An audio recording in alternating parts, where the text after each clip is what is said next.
done it, and I've experienced it. But I always appreciate that I still feel nervous beforehand. Like even leading up to it, it's almost like when I was in college, like a paper. Right. And like, did I prepare or didn't prepare, or how much am I gonna wing, and how much is last minute research, and how much is off the cuff. Because for me, it's like if I even with if I get assigned for a shoot, right. If I still get nervous, to me I still care. Yeah, that means right. I care. Like I feel like I still fuck up, or so the stakes are high. Even if I know I may have it, you never know. Absolutely. So I appreciate that. Awesome. Yeah. That's a great segue. So welcome to the Pop-Up TV. My name is Kevin. We're here tonight on a very special night, returning after a couple-week hiatus. We're here in the beautiful Hoxton Hotel in downtown Chicago. We have two great guests who I'll get to here in a moment. But I just did want to kick off the show. So, the Pop-Up TV, we're really about just like bringing cool people together, having great conversations, having rich dialogue. And tonight, Ciroc has brought us together to have a rich discussion on Black and Brown unity and like through the creatives lens, right? So again, we have two guests, here that are in the creative space here in Chicago and internationally who've done a lot of cool things, which we're going to talk to today. But I did want to call that out. One of our guests who was in the promo material, Alex, couldn't join us tonight. He's a little bit under the weather. And considering that we got, COVID popped off, we're going to, make sure that he stays at the crib. So shout out to Alex if you're watching. We appreciate you, big dog. Hopefully you feel a little bit better. Before we hop into it, I just did want to call out, we had a loss in the kind of the community this past week. Keith Huffnagel from San Francisco with Huff, big, influential skateboarder who's really helped move the first wave, like the early 2000 wave of streetwear or the sneaker culture forward. So did want to flag that as being something that we're all talking about and thinking about today. So rest in peace, Keith and the Huff team. All right, without further ado, we have Takara Devon here, and we have David Robinson here. David Rasul Robinson. David Rasul Robinson, got to get the full name, you know what I'm saying? David Rasul Robinson here from Chicago. Welcome to the Pop-Up TV. This is your second time. Yes. Love it here. And this is your first time. First time. First Definitely time a pleasure. Definitely honored to be on. I've watched the development of it. Congratulations. I'm very, very happy for you. Appreciate that, big dog. Appreciate you. Yes. All right. So for the guests that don't know too much about y'all, I think a lot of local people do, but we do have some people tuned in from different parts of the country. Why don't we just introduce yourself, talk about what you do, as it relates to projects you're working on, and just what it's like being a creative in Chicago. Start with Takara. I'm Takara Devon from the west side of Chicago. I call myself a sneaker reporter, digital creator. Right now, tomorrow, I worked on something with the Jordan brand, so that'll be up for you guys' view and pleasure. But I'm trying to give a little bit more of the behind the scenes of what I do and how I come up with these shoots.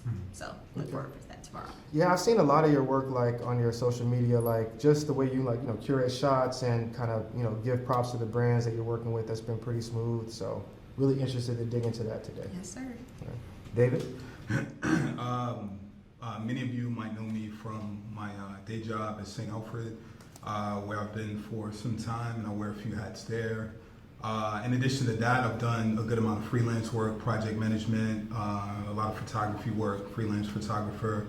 And more recently, I've started me with a couple good friends, we started a philanthropic organization to kind of answer some of the recent social issues that have been going on, and kind of, surrounded by a love of product, but also wanting to assist and educate others. And also we just felt the need and felt it was time for us to get off the bench and do something to further actively not only help our communities, but also sort of shed light on the contributions of Black people in the United States. So that's just one small recent creative outlet that I've had that has definitely helped keep me sane. In the past few months. This year's been crazy. I mean, so I've definitely seen you kind of launched the Do Better initiative, which I'm wearing one of the hats. You know what I'm saying? So pre-order that joint back in the day. You know what I'm saying? A couple of weeks ago, But no, I think that's a really good segue into kind of the community aspect of our culture, right? It seems to me in the Black community, we definitely reach out and help each other, and we could do a better job of it, but I think it's kind of innate and natural to us to do that. When you think about, people, black people, but you also think about people of color, right? Like reaching out and connecting and building relationships. Like, what does that community unity mean to you, and what does that mean to your career? If you think about unity across like people of color. I think it's been very important for my career. I think a lot of the opportunities that I have, I wouldn't have it if it wasn't for somebody else like opening the door for me, like even inviting me to a small event. Like literally, I think I got invited to like one Jordan event, and after that, it was like hit the ground running. It was like basically you just got in there, and it was just like the simplest thing of you inviting me instead of you being a gatekeeper and saying, oh, you can't come to this because you're not exclusive, you can't be here. But that one person, extending their arm, like, hey, come to this with me, and it just basically like helped pivot me further. Okay. And that was a person of color that reached out to you? Absolutely, yes. So I mean, that's I think that's what it's all about. You know what I'm saying? What about you? For me, it's actually been a little different path. It's been a situation. So me coming up, I didn't really. I'm an only child, and Me too. so I learned a lot. Like coming up, I learned a lot. At least a lot of adults, a lot of male figures. At least in the initial stages, it was more so learning from their mistakes rather than the guidance. So obviously, mom's heavy tutelage, and my father, who was in New York, tutelage from a distance. But for me, it was a lot of just common sense and me finding my own way. So once I got of age, the big homies I met, I'd already formed my personality, who I was. So I say that to fast forward to now the position I've been in and I'm in, and what I've done, and in a small sense, in a small level, younger heads and even peers coming to me, questions, guidance, assistance, and initially, I kind of shrugged it off because I'm like, who am I that they're coming to me? But I'm like, you know what? I want to be there for like the younger heads. Unlike some of the older heads who were not there for me, if that makes sense. Right, like no, exactly. especially as I get older, like I don't want to be like the one that's like hating on the younger heads or the youngins. So I've had heads DM me for anything regarding photography or coming to the shop or whatever, to getting their passport and traveling and curious about a destination, to having a brand and be like, okay, well, what's the line sheet?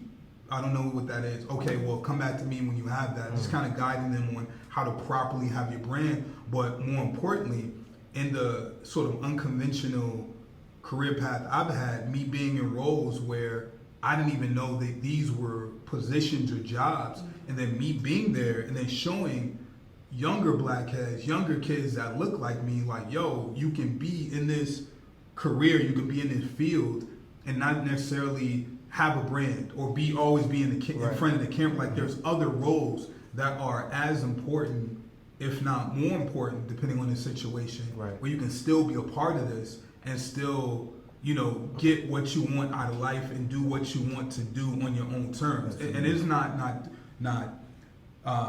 say anything negative in regards to that office, shirt and tie, cubicle path, which is a valid path for some people. But I also know that that's not a valid path for others. Right. And me, because I where I'm at, I ended up completely unexpectedly and not planned.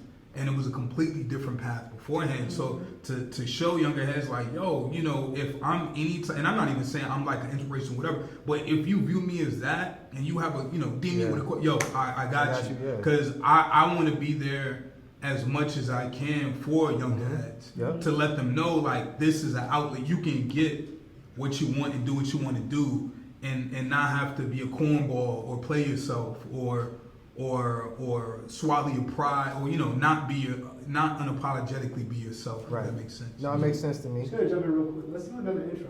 Okay. Because we got a little issue, but we're good. Okay, cool. Yeah. So just to reintroduce everyone, we got Takara Devon here, David Rasul Robinson. Here from all Chicago creatives, and the topic of the discussion today is Black and Brown unity. Really, just to talk about how we as a minority group can work together to build in general, not necessarily related to always to like fashion or clothes or shoes or design, but it's also more just like how do we collectively across skin tone lines, if you will, just work together to just rise up and kind of take advantage of the situation that we have right now. So building on what you were talking about as it relates to like reaching out to the younger homies and providing information, I do remember a couple years ago before my first trip to Japan, I reached out to you and I was like, hey, I know you've been to Japan, I know you've had those experiences. So you've definitely been that to me where it's been like, hey, I know you've been there, I know you know what to do. I don't know what the hell I'm doing when I go over there, so like what's it like, right? And I put that into perspective. To me, that's gatekeeping. Like that's not being a gatekeeper. Right. You showed me, you kind of showed me the way, showed me the path, and was helping me, kind of figure it out. What you were talking about, like, the gatekeeping piece around, like, I think that's dead. I think, like, gatekeeping and trying to, like, hold people back, regardless of, age demographic or, kind of what you're into, I think that's dead. So, like, it's interesting to hear you speak on, like, how your focus has shifted as you get older over, helping bring others along, reaching back. And your experience being around, like, how do you kind of move past that phase, right? So that's really interesting. Yeah.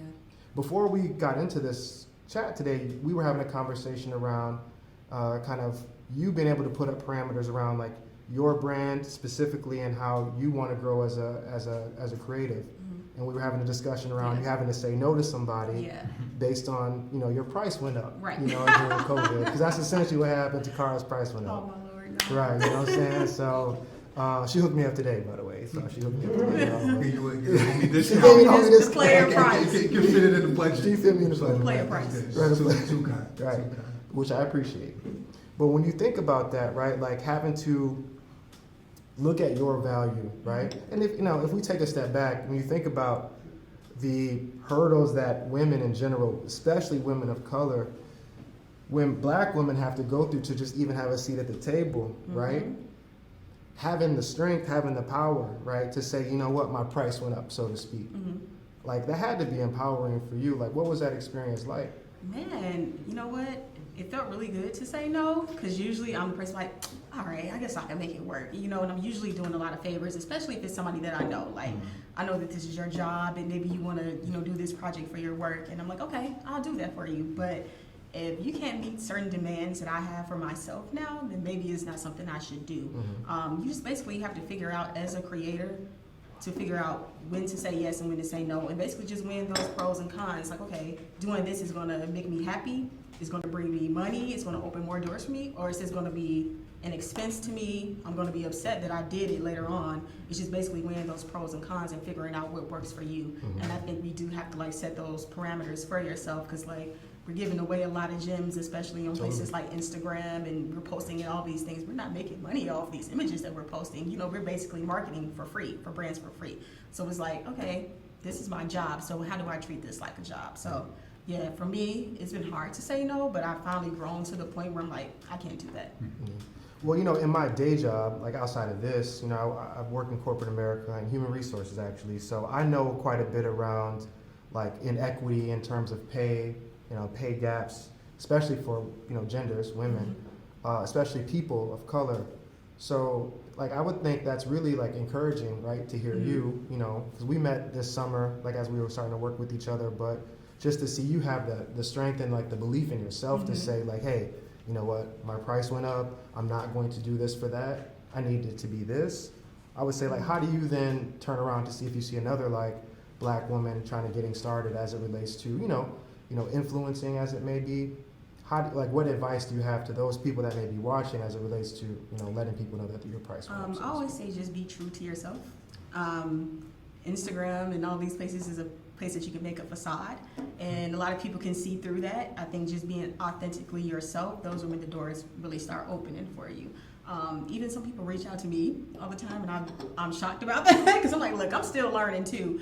But if I can provide some information for people, I share. Like, I'm sharing contacts. Like, this is the person on Instagram. Maybe you need to follow them, or maybe you need to tag this person, or maybe you need to do X, Y, and Z instead of just shooting out there just to take pictures. Do it with a purpose. What story am I trying to tell? I think storytelling goes a long way. when it comes in that social space, because other than that, it's just a picture. But what are you trying to tell? What what are you going to leave behind with this photo? And that's what I do a lot with my social media. Like, I try not to just post something. Like, again, like this lookbook that I'm going to post tomorrow. Like, I'm going to talk about, like, before I did all this, like, I created a deck and, like, I put a mood board together. I wrote, I provided information for the photographer to know this is what the collection is about. Also included what pieces I'm going to be wearing. Like, you got to be prepared. Right. When you're prepared, you won't mess up. You're going to execute it flawlessly. And that's what I'm always trying to do. So you'll see that in that lookbook tomorrow. I'm just going to be dropping gems like, That's look, what's up. this is what the lookbook looked like. Like, That's what's up. the mood board, this is what we use, and this is how we got this shot. So, like, basically like a teaching tool. Yeah, I mean, so that's not gatekeeping. That's essentially sharing the Yeah. information that you have to help bring people along faster, which is interesting. Before we got into the room, another thing that we were talking about was just like how 2020 has changed, like our perspectives on how we just operate, right, as creatives. And one of the things that we were talking about downstairs was just, being able to see like, COVID and kind of being at home and all these different things that are going on has focus our attention on things, i.e. social injustice, the Black Lives Matter movement. Those are things that are positive outcomes of not having all these other distractions with like sports and being out and going out doing all these things. But now when you think about, kind of your spaces that you're in with brands and people that you collaborate with, what has 2020 or what have the experiences over the past couple months really focused you on of what's in scope or what are you okay with doing versus where you're able to say no more to like a brand or a partnership or an initiative that you may be working on? I'll jump into that. I mean, me with my position. I mean, it's doubly interesting. It's twice as interesting because on one hand, what has surfaced throughout 2020 is not new to you. Right. It's not new to you. Mm-hmm. I deal with this. I have dealt with this since birth and since I left, every day, literally when I leave home. So for me, it's interesting seeing the reactions of others that are having that veil lifted. And they're like, oh, wow. Like, you guys have had to deal with that, or you deal with that, or I didn't think that there's those things you have to think about in the midst of going about your day. Once again, I mean, if we want to reference it, it's like Du Bois said, the double veil, the triple veil. Yep. Being American, being black, but then you can add that third veil of, if you want it, being a woman. A fourth veil in some instance, being in corporate America, and those things, you have to deal with. Code switching, Yeah. is another That's the thing thing. that we have to do. And that's a whole nother discussion. So for me, it's less about, and I'm fortunate in this situation. My job is that it is a independent entity owned and run by people of color. So that gives me a little bit of latitude and flexibility. But with that, it's not necessarily a situation of what I'm like, oh yeah, we can't rock with them with that. It's just a further entrenching of our values and our statements and how we feel, not only internally but also externally. And me just having the support of the shop owners and all that, and whatever decisions I make and how I proceed, because they know if I didn't feel comfortable, or if I didn't feel properly represented, then I wouldn't be there. Right. I'm definitely not shy about that in that regard, and that also extends on into the brands we deal with. Right. And we've always been specific, intentional, and concerned in that regard. So for me, it's less if anything, I've used this time to refresh, because I've been fortunate. My parents definitely raised me to be aware of my history, to be proud of who I am, and to act with sense, Absolutely. to act with that pride and that respect, and to not be afraid of people that don't look like me. Right.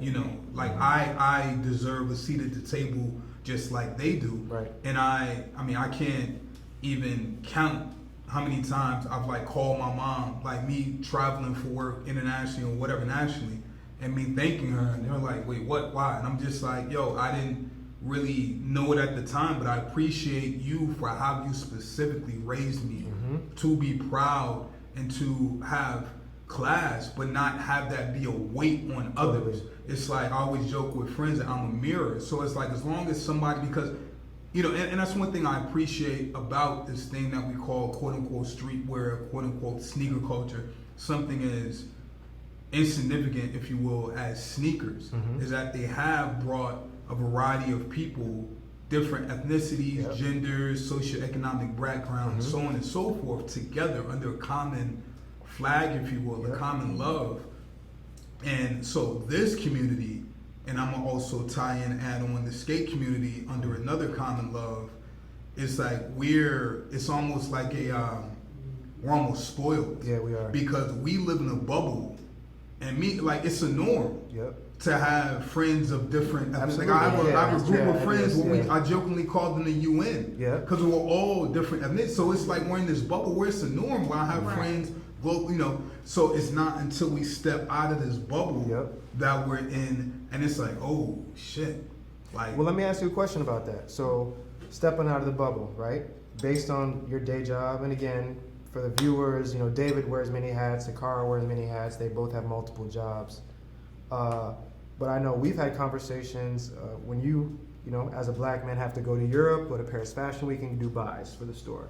Do buys with these brands that you may have been reaching out to or connecting with digitally via email or phone or whatever the case may be, and then you show up to do the buy, you have to see the collection for the next season because you're the decision maker and you're a black dude, and they're like, oh, how the hell do you know all this stuff about this, right? So like, what has that experience been like, stepping out of, you know, the Chicago, the American, where you have maybe, you know, people of different ethnicities, but they are in that culture, but when you go to a different part of the world, how have you been received, and how have you been accepted, you know, maybe looking a little bit different than perhaps the rooms that you're in? well, you know what, that has been extremely interesting and informative and educational, because honestly didn't, and you know, in the midst of a lot of my friends, I and people I know, even I got my passport relatively late, so I didn't start leaving the country until 2014. And it was funny because friends, and specifically black friends, they go wherever, they come by the shop, or I'd see them or whatever, and my first question is, it was like, okay, well, how was the trip? And then it's like, how did they react to me? You know what I mean. I know what you say, How did they react to you? Yep. American black male, American black female, which is a very, you know, so one thing off top that I learned that I found really interesting is that, and friends that, you know, that tried to tell me, they were like, you know what, you gotta go, when you come back, then we can discuss. I can't articulate it to you. You know, you'll see when you go and come back. And they were right. And with that, one, we're not hyphenated whatever. When we go, we're Americans. So it was interesting because it gave me, on one hand, it gave me a kind of interesting pride, you know, in my, you know, the passport and in the country, even knowing, and once again, we go to that double veil, that triple veil, you know, if you will, the triple being the, you know, a black person in a professional field, which I feel is another weighted veil you gotta add, because then there's certain things that come to it or come with it. So with that, it was like, wow, I'm an American. But then it's interesting, and for me, and I know this is a little bit long, but I just want to adequately answer this question, and for all those that's listening. So for me, the first place I went was Tokyo. It was Tokyo, Japan. And some may wonder why I love Japan so much, why I have that affinity for Japan. And it's, yes, you know, the sneakers, the culture, the food, you know, so on and so forth. But one simple, basic thing that I observed my first few days in Tokyo, that I was like, wow. So it was, you know, when I first was there, I stayed in a district that was like, it was in Tokyo, but it was a little bit out. So you have to take a train or a cab to go right into like places that a lot of people may be familiar with, Shibuya and Harajuku and Ginza and things like that. So I was staying a little bit further out. And I remember one night, you know, caught the train because the train's in there at 12, or you got to take a cab, you got to sleep in the city. So I'm like, not doing either. So caught the train, made it just in time. So I'm coming and coming back, walking back to the hotel. It's 2 blocks before I get to my hotel. I look up and I see a woman walking. It's like 12. It's like, oh, damn. Yeah. And you know what I'm talking That's about, what you're talking being a black American male. So I'm like, so with that, I can either wait until she's gone down and she's done and, you know, she's walked on her path. I could go down and cross the street and then cross at the end and double back. But my pride, you know, I was like, I'm on this side.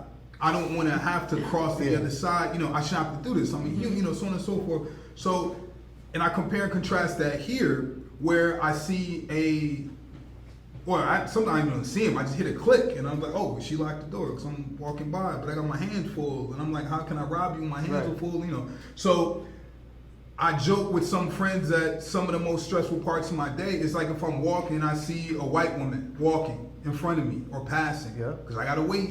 Yeah, Because, shit, man. you know, if I walk behind, Same shit. then it's like she's grabbing the purse or she's shook or whatever. And then I'm sure others be like, well, why do you?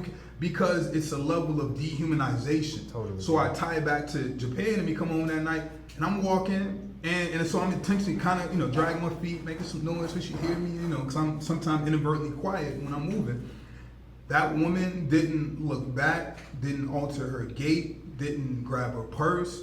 And that, coupled with me being in a hotel and coming and going, and how the student, you know, not the students, but how the attendants there reacted to me, it struck me on how, even though I'm here and I look nothing like the people that are there, I still feel human. Mm-hmm. I didn't feel dehumanized. Right. And I say that not to demonize those here, but I feel like a lot of non-black people don't realize how they dehumanize us by certain words, action, and it's subconscious, in some cases conscious. Yeah. But with Japan, so it restored, you know, the human. But then I could just see you can finally step out of and look versus being first person. Because one thing that struck me and I've been fortunate enough to be in a few other countries, so it's not just one country I'm back and I'm basing everything on it. But I don't want to take too much time for those listening. They don't want to hear about my travels, I'm sure.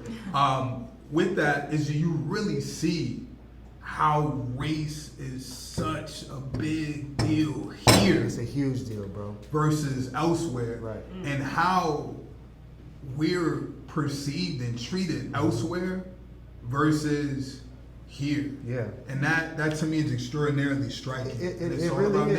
narrative. It really is, man. I mean, and you know, to just build on that a little bit, you know, I've had experiences to travel there a couple of times. I know exactly what it's like, and I think I might have told you just after my first trip, like, yo, like, I've never been treated so well. You know, I haven't had the experience to be just an American and not an African American. You know what I'm saying? I take pride in being an African American, but to not have that on me as soon as I walk into a room and just to be, oh, he's an American is a completely different thing.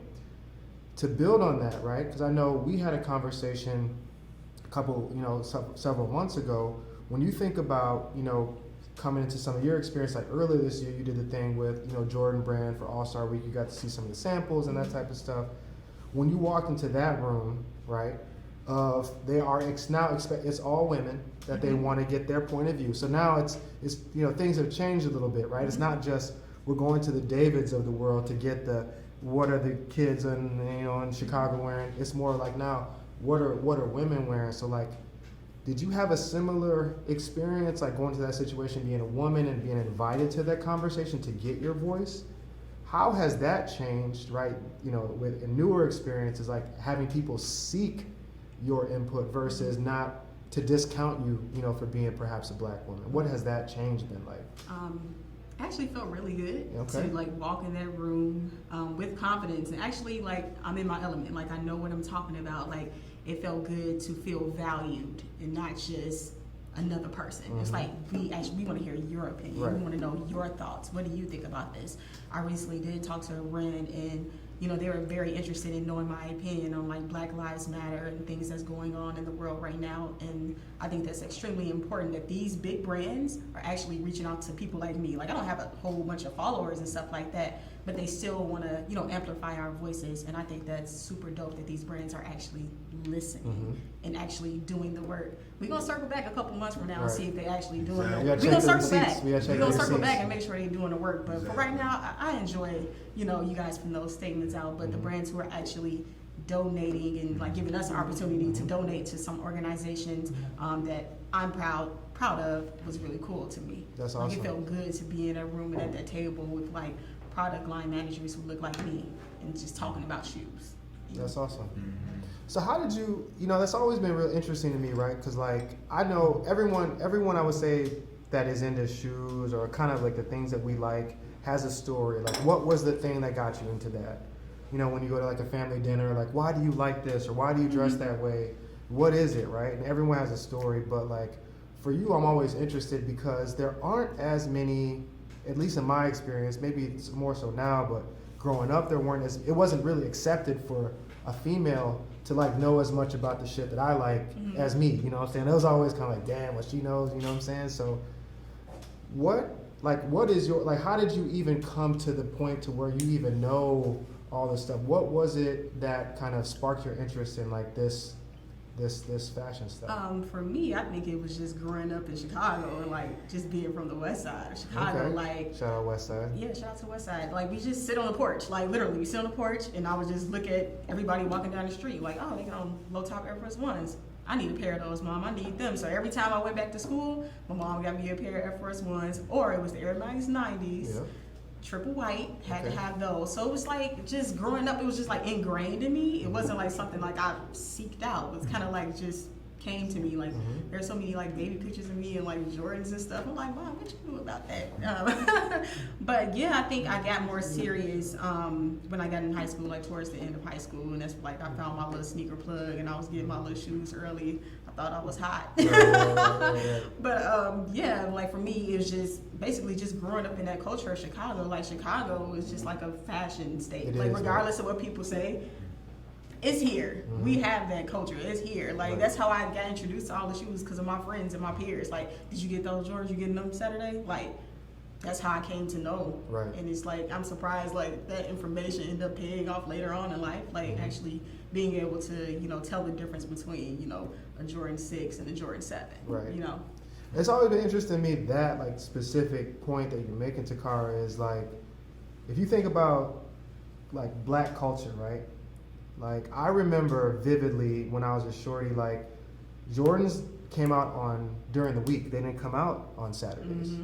And they had to change it because people were skipping school and doing all that stuff to like I didn't making skip us. school, Mom. I did to get Jordans, you know, I did like back in, you know, in the 90s, right? So like when you think about that, like how our culture has like influenced, you know, a lot of how these brands are making billions of dollars a year, right? When you think about that, I mean, like what has that meant to you just in terms of like how you identify as a human being, right? Like waking up every day, getting fresh, like checking your feed of like what's dropping, like checking your, you know, maybe places where you get information, like how you want to seek to know about more about a designer or more about a material, right? Like Gore-Tex, we had a passing with that the past, you know, week and everything. R.I.P. But like, you know, how, like what was it? Besides, I mean, because you grew up in Aurora, right? No. You grew up here? Yeah, I grew up in Chicago and I grew up in Queens. Queens, okay. I've never been. Well, no, I've been to Aurora, but no, I didn't. Okay, I never lived in Aurora. My bad. But so you grew up in Chicago and New York. Made that clear. South Side, West Side, Oak Park, Queens. Okay. So with that, like just growing up in Chicago, like having those experiences in New York, like how have you seen like our culture really make a huge like impact on these people, these brands, these organizations that are making billions of dollars? Like what has that been like to, you know, grow up kind of back in the day, you know, kind of be a consumer to now having an opportunity to have a voice and share like your point of view to make, you know, kind of our culture really like stand out as it relates to fashion? I would say I think it's really cool, but I think I would like to see more black people get credit. Like, not gonna call out any websites or things of that nature, but you know, I could look a certain way, and it can be a racially ambiguous woman with the same thing on. Who do they post? They post a racially ambiguous woman. So it's like I would like to see more Black creators getting their credit and their just due, because there's so many small creators that big ones come steal from them, and they get the credit for it. So I think it's cool. Like, yeah, we grew up in the '90s, yeah, gold, all that, nameplates, all that is cool or whatever. But it's like I would like to see us represented more in those spaces instead of the women who are racially ambiguous, because I see that all the time. Yeah. Equity. Mm. Equity. One Yes. one line that flashed on like the screen in my mind when you were talking is Jay's line, we're overcharging you for what you did to the Cold Crush. And it's like the fact is that this whole quote unquote, not adding quotes to culture, but quote, sneaker culture, street, whatever, so on and so forth. The facts are, it would not be if it was not for Black people. 100%. That's a fact. That's That's a an fact. unequivocal fact. Big That's fact. not Facts. ostracizing any other ethnic groups or any other groups, but that's just the cornerstone fact of it. So then when you build on that cornerstone, this industry that we have, and then you look at some of the boardrooms and some of the faces of those that are making these decisions, you see a severe disparity. Yeah, man. So for me lately, having been in this industry 10 years, around 10 years, give or take, more or less, whatever, my interests now are less about being figurehead to being a figurehead. I'm interested in, what type of equity our brands are providing or open to, things like that, because it's no secret. Yeah, we made, we along with other groups have made different aspects, certain things, cool, not cool, so on and so forth. But then how many of us, other than getting that item or maybe getting a check, what does that do over the long run? Because then those people that make or break these brands, they become semi-disposable. Meanwhile, those that do have that equity, they continue, it continues to pay dividends on it. So for me, moving, I had a serious heart-to-heart with my, internally and with a few close friends over the past year, and just discussing what you said and just what's going on with the country and what we do, and also thinking, down the line, dealing with the sort of wealth gap that we have in this country that is glaring and has been glaring, and sadly because of COVID is going to only get worse. Right. And is not addressed. And obviously the impending election, which ties into a lot of those things. So my mind is and I take this a lot from Eastern philosophy, specifically the Tao Te Ching, where I don't look at the big grandiose, and I do this from corporations all the way to the people I deal with on an interpersonal level. I don't look at the big grandiose things people do or corporations do or the big movements, political movements. I look at those behind the scene things. Okay, you put some on Instagram, that takes nothing. That's nothing for you. Right. You donated. There was a graph on some research I was doing this graph where it looked at how much different corporations donated, and then it looked at what their profit was. And so you look at one number individually, a six-figure number, just throwing numbers out, but you look at they cleared $5 billion. Right. Yeah. That's still six figures isn't anything. It's not Right. dropping You know, off. so for me and moving forward, seeking how I can educate myself, those around me, and decrease that wealth gap, while also at the same time being proud of who I am, where I come from, while at the same time trying to be a unifier, with that message, because it's real easy these days now, especially with a lot of either talking heads and politicians in politics, where it's quick to just drop. And I was talking with a few friends I was talking with the UN the other night, my UN the other night about this. We were discussing where it's quick just to make a statement, and then the different sides will react. Totally. But they're missing the bigger issues. It's better to keep black, white, brown, yellow, so on and so forth, divided over quote unquote issues. And I say quote unquote because they're not the real issues at core. It keeps us distracted while other major, more pertinent things are going on, where it's not a black-white thing. It's a socio-economic thing, and it's an opportunity thing. But it's designed to rock us to sleep, and it's like we're focused on, oh, I'm this and you're that, I'm automatically against you. Right. Versus like, let's do away with the labels and let's deal with this, and this. And that's one of the reasons why I do like skate culture, quote unquote sneaker culture, quote unquote streetwear culture, because by its sheer existence, coming through the door, it does away with those divisive labels coming through the door, washes that away, and then it's like, okay, well, yeah, that's cool, whatever you are. What about the issues? Right. Where do you stand? How do you feel about this versus this? Right. And to me, that's a lot more important. Like, yeah, cool and all that. And I've said this ever since the older homies, the bigger homies, when I first started at St. Alfred, they were showing me the ropes and told me the do's and don'ts, and then me guiding and assisting those that come after me. Cool doesn't pay the bills. Does not, absolutely Cool don't. will Big not facts. give you, cool will not feed your baby, cool will not add commas in your bank account, cool will not close on that house. That's right, man. But that aspect of it can definitely be used as leverage to get us in the door. But then, okay, you're in the door, then what else? What are you gonna do?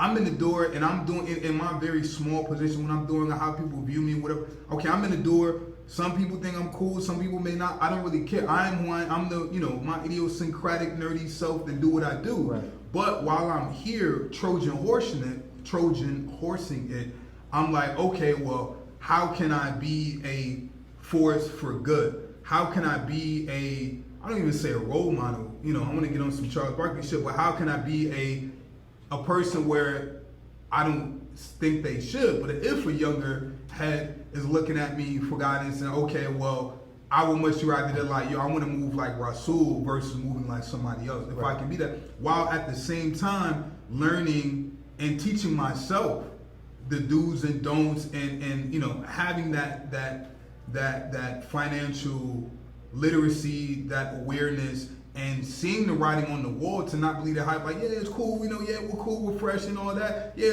okay, cool and fresh. Let's put that away. Let's deal with the numbers. Let's talk about it. And that extends on the situation we were discussing in the green room, if you will, on they were trying to gas you with the cool. That's right. When you came with the reality of numbers. Like, cool is cool, and that's cool. Let's put that over there. Let's deal with because say you said yes, and when it was time to do the billboard and all that, they wouldn't have been like, oh yeah, but we're cool, so we don't have to pay, whomever's doing the billboard, we don't have to pay you for the billboard because this is cool. Invoices aren't paid on cool. No, they're not. So it's just about, it's just smoke and mirrors. To me, and people, especially people of color, and specifically young people, and I say this from experience, to not be afraid to take that stand. Mm-hmm. And yes, you're gonna lose some. You're gonna lose some of those jobs, but it's better to lose those jobs and you took that stand and you can sleep at night and you can see your moms and your pops and whatever and hug and kiss them and you're good, versus just being super thirsty just to get on. Because once they lock you in, oh yeah, we got them on the discount. Yeah, she's good. Like nah. Then they'll continue. Because I had a little situation that when I and the companies will remain nameless on this, where I found out when I was doing some photo work for a corporate client, and I found out what they were paying others. And I was like, sheesh, I'm playing myself, and I need to take that stand, and that comes with just knowing your worth. Absolutely. And that extends, from jobs and so on and so forth to your day to day. When you get out of bed and face other people in the world. Because as I said, with Japan and so on and so forth, people will try to sadly dehumanize you. They would try to take things from you, make you lesser, make you smaller, because it's easier for them, because it's more difficult to raise yourself up and be bigger. So like, well, I'm gonna do that work. Let me just tuck her down a little bit. Absolutely. Nah, you don't need that rate. How about we just sort you out with this? That's more than enough. Nah, my rate is my rate. Yeah. That's what it is. That's what it is. that's a good segue to kind of bring us to a close. Again, before we do close, I did want to thank Ciroc for pulling this event together. They actually sponsored this event, this discussion. So shout out to Ciroc and Diddy. You probably would never see this, but if you What up, do, Diddy? Take that, big fucking fan. Big shit. Vote or die. Yeah, big time. Big time. No, shout out to Ciroc. Shout out to the Hoxton for giving us the space. Take that. Yeah. Casey hears you it. gotta hear Casey hears it. You got it. But no, but I did want to just like one, thing to bring us to a close before when we cut off. I just wanted to build on something you were saying. You were giving some words of wisdom, David, on just kind of like, not losing your self-value and kind of understanding like what you're worth. If you did have words of wisdom to give to the people that may be seeing this, the up-and-coming creators, the up-and-coming women that may see you as influential, or people that want to get into photography or philanthropic work, some of the things that you're doing. If you had to think about the end of the year, the last 90 days of 2020 and everything that we've been through, two things. What are you focused on between now and the end of the year that's going to leave a positive impact for people behind you? And, what is another thing that you're focused on going into 2021, to build on the momentum that you've built in 2020? I'll start with you, Takara. One of the things that I'm working on to go into 2021 is I'm trying to get this show off the ground that I'm trying to do.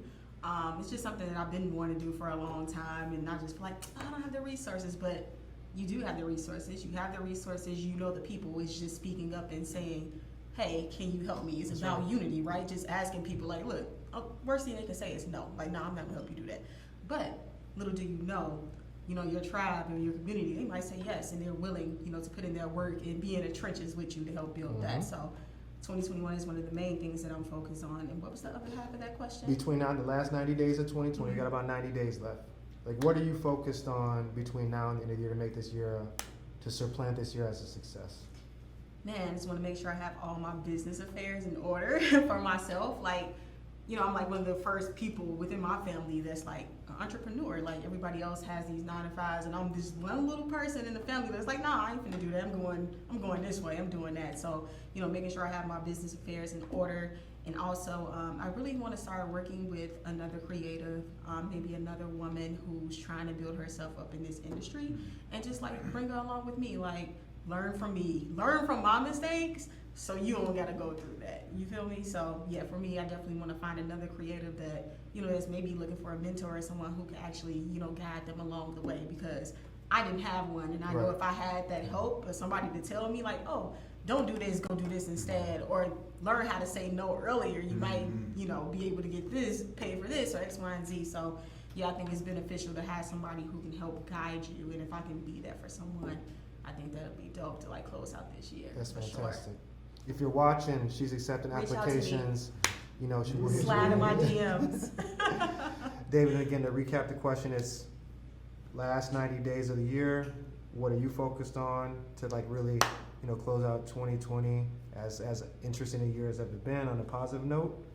And then what is your focus as an individual? Not necessarily St. Alfred, not necessarily something, but like for you as a creator, what are you focused on in 2021?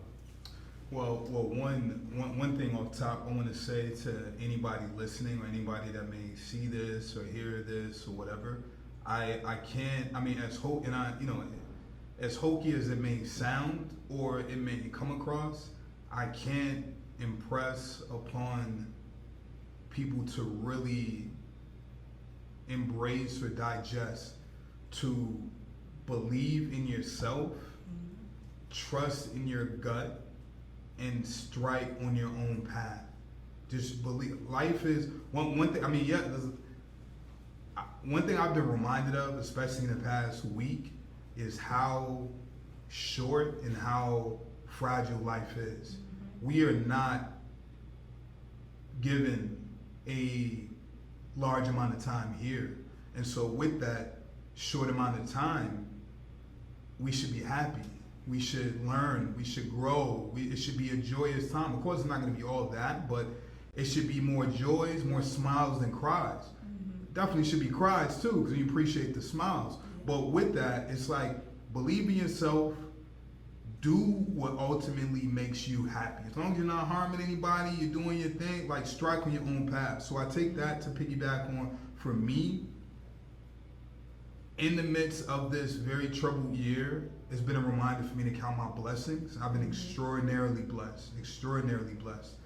And so using that as a further battery on my back to continue to go on with my output. Like I was extraordinarily humbled and shocked by the reaction to the first project that I've done with my two partners, friends, under Let's Do Better, and we have more things in the chamber. But that was a scramble for us to get off the bench. Like, oh shit, we had no idea the reaction on this. But actually, it reminds me. I'm gonna leave with a quote. That's please cool. do. My lady sent me an article before I was supposed to come here, and I read it. But what struck me was the quote off top, and I think this is applied to definitely us, brown folk, so on and so forth, all folk.